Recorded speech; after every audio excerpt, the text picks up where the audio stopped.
வீடியோன்னு பார்த்தீங்கன்னா எல்லாத்துக்குமே வந்து தமிழ் புத்தாண்டு நல்வாழ்த்துக்கள். இன்னைக்கு வந்து தமிழ் புத்தாண்டுல இங்கேயும் பார்த்தீங்கன்னா கேரளாவில் விசுன்னு சொல்லுவாங்க. நம்ம தீபாவளி கொண்டாடுற மாதிரியே இங்கேயும் வந்து விசு வந்து ஒரு ஃபெஸ்டிவல் சூப்பராக இருக்கும்.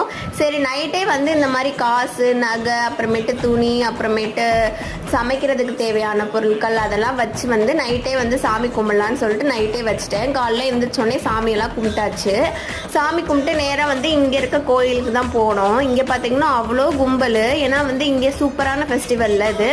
அது மாதிரி கிருஷ்ணர்லாம் வச்சு நிறைய பழம் அது இதுன்னு வச்சு சாமிக்கு படைச்சிருந்தாங்க. சூப்பராக இருந்துச்சு பார்க்கவே.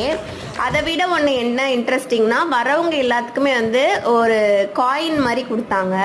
அதாவது வந்து சாமிக்கிட்ட இருந்து நம்மளுக்கு தர மாதிரி காயின். அது வந்து 2 கோயிலுக்கு போனோம். 2 கோயிலுக்குமே அதே மாதிரி ஒரு காயின் கொடுத்தாங்க. சூப்பராக இருந்துச்சு. அப்புறமேட்டு நேராக சாப்பிட்டுட்டு அப்படியே வீட்டுக்கு போயிட்டோங்க. Tata bye பைங்க. அடுத்த ஒரு வீடியோவில்